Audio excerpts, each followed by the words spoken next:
my colleague, Antonia Hilton. She traveled to Oklahoma and Texas to report on how this bitter fight over how our history is taught is playing out in the classroom and impacting a lot of people's lives. All right, buddy, you ready? Let's go. This is what most days are like now for Dr. James Whitfield and his family. I'd be lying if I told you that it didn't pain me to not be with the students that I typically get to serve each day.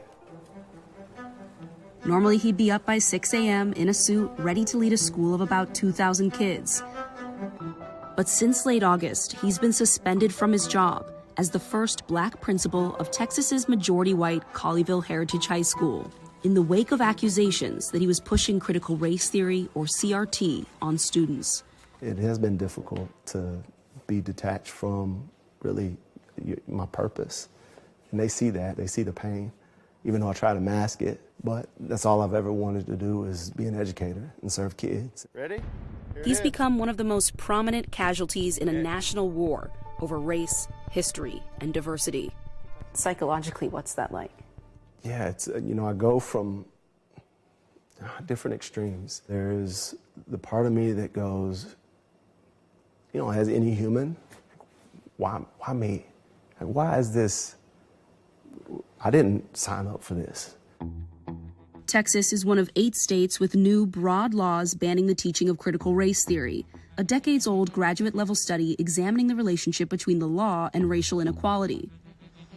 But conservative organizers and parents have seized on the phrase, turning it into shorthand for lessons or programs they feel are un-American and could make white students feel guilt. Right now, it's very trendy. I know that. It's very unpopular for me to be against it. We should be teaching American pride, not to hate our country and to hate each other. There's no evidence that Colleyville Heritage High or Dr. Whitfield taught critical race theory. When Whitfield became principal, parents claimed anniversary photos of him and his white wife, found in an old album on his Facebook page, were inappropriate. Others grew outraged after he took part in a district-approved presentation on diverse differences. Later, anger after he wrote an email about George Floyd's murder, stating systemic racism was alive and well. They flooded school board meetings, one resident accusing Whitfield by name. Tonight, I would like to express my concerns, not only of myself, but of many in our community, about the implementation of critical race theory in our district, specifically the views and goals of the principal of Colleyville Heritage High School, James Whitfield. Later in this letter, he goes further, Mr. Tesson, all members of our Mr. Clark, yes. We really prefer that you don't criticize a particular employee of the district. Okay. How about you fire him? How's that? Sir. How about you fire him? Sir. Because of his extreme views, I ask that a full review of Mr. Whitfield's tenure in our district be examined and that his contract be terminated effective immediately. Much of the outrage focused on the views in his email. Clark and other parents calling for Whitfield's firing declined to speak with NBC News. Do you regret writing that email? Absolutely not. Here in Fort Worth, we had a Tatiana Jefferson who had just been murdered in her home. You've got George Floyd, and I saw this moment, and I was just saying, I'm here with you to work towards that. We're going to have uncomfortable conversations. I would write it again in a heartbeat. In the hours and days after that school board meeting, did anyone stand up for you? No. Behind the scenes, text messages, phone calls, voicemails. I'm so sorry that happened. We love you, like we support you, we've got your back. Nobody would say that publicly, though. 200 miles away in Oklahoma, the state is facing the first ever federal lawsuit against an anti-CRT law, filed this week by the ACLU, arguing the law violates free speech.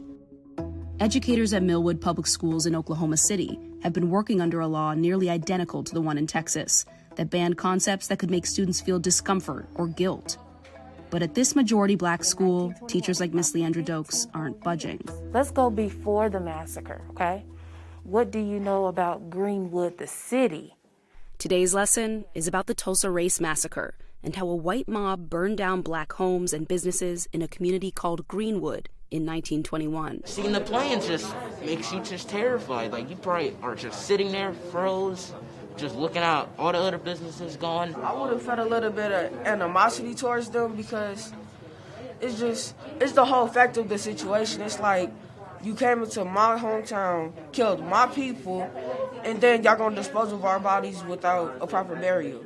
Like, just the fact of it, that's crazy. Like, how you just gonna do this? Her students are only in 8th grade, but intensely aware of the politics around them. We're smarter than we look. We know what's happening in America. You want to grow up to tell your kids about your story and not your kids tell them about your own. At the end of the day, if you don't teach history, it's going to repeat itself. Honestly, it's been like walking on eggshells. There are moments where I have to really be conscious of, am I getting as much from my students? I'm wondering,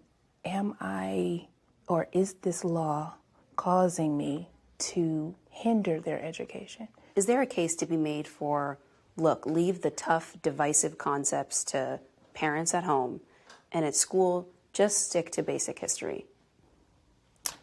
That is, to me, is not going to solve anything. Those questions eventually come back to us. What they learn at home will definitely end up right where they are engaging with one another. The law went into effect in July. Doak says she searched her syllabus, worried she'd violate it, but ultimately decided she wouldn't change. What do you think this debate about critical race theory is really about? Control. Control over what can and cannot be taught. But is it really avoidable?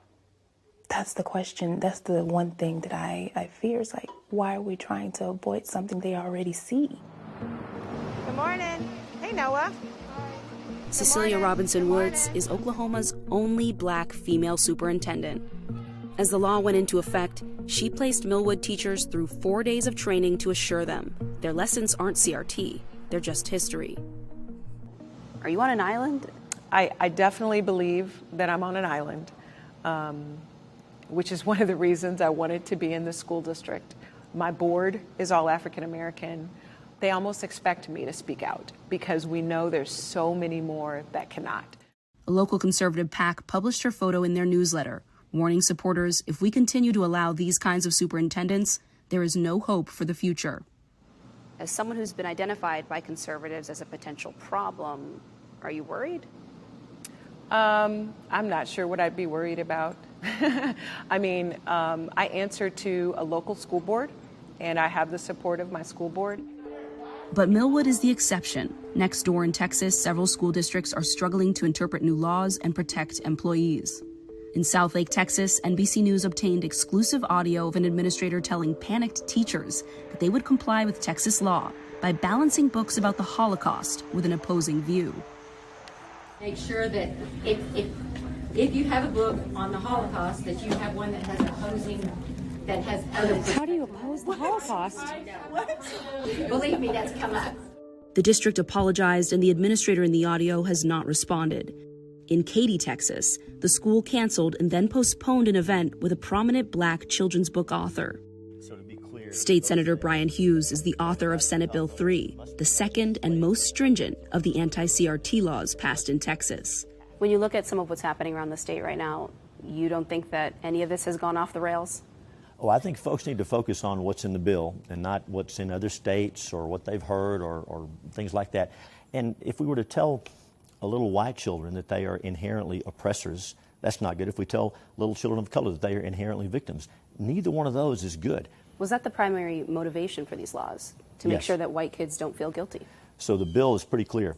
It would be wrong to tell white kids or children of color that they are limited based on the color of their skin or that they are guilty because of what people of their race did in the past. What about the teachers who say they're closing their classroom libraries, or Dr. Whitfield, the principal here who's about to lose his job? I would just ask folks to look at the words of the bill. The words of the bill matter, not the Facebook memes. But do you have a message to them?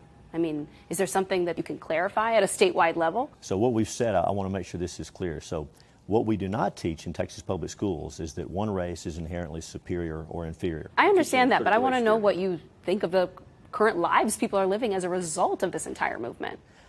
Well, I can't speak to the national movement about CRT or what other states are doing. All I can tell you is what's in Senate Bill 3. A group of Colleyville Heritage High students have led classroom walkouts and spoken out at school board meetings. Vote to keep my principal. They fired the best principal that any of us have ever had in our entire life. just because he's the first black principal and they could get away with it. By dismissing the concerns of students of color, they're guaranteeing that that kind of behavior and thought processes can continue living on. Dr. Whitfield will have to defend himself at a public hearing on November 9th. In a statement to NBC News, the Grapevine Colleyville School District said he violated district policies, and they proposed the non-renewal of Dr. Whitfield's contract due to deficiencies in his performance as principal that have been documented and discussed. The school district says that what's happened to you has nothing to do with critical race theory. Has this all just been a misunderstanding? So it is interesting that they would say that. Promoted me twice in the last 3 years. What's changed? Do have the Father for all of you. Until the hearing, he'll be waiting at home. And if he loses, where does your family go from here? We talked about that. And that's the thing. That's what gives me anxiety. I don't, like, where do we go from here? Like, you've worked so hard to be where you're at. And that's what I thought. He was going to retire out there. Like, I thought this was it. Every morning, Whitfield takes his 9-year-old son, Landon, to school. Love you, dude. Have a great day, buddy. You have a great day. Thank you. Have the best day. You have the best day. The building is right across the street from where just a few weeks ago he was principal. I'm usually parking right there. We see where that gray truck is. So that gray truck, that's my spot. Now, this is as close as he's allowed to go without trespassing. My God. Sorry that what happened to you. How you do? Oh man, it's all good. It's good to see you. It's good to see you. Oh, good to, okay, how are you back? Hey, I love you. I love you. How does that feel? Oh, I mean, you're just standing here for all of 60 seconds and people are honking at you. I've got goosebumps. I think most of these people, they know what I'm about, right? They've seen, how I treat them, how I treat their students. And so it feels good to have that love and support. After you drop your son off in the morning and you drive back home, what does that feel like? It's almost defeating. As I'm dropping him off and then I'm driving back home, it just feels like I'm missing out on doing what I've been called to do. It's discouraging, but I just try to keep framing it as this is paving the way for something that's greater, but it's hard to see at times, It's hard to see. It's like I'm doing a pass-by instead of going in and doing what I've been called to do.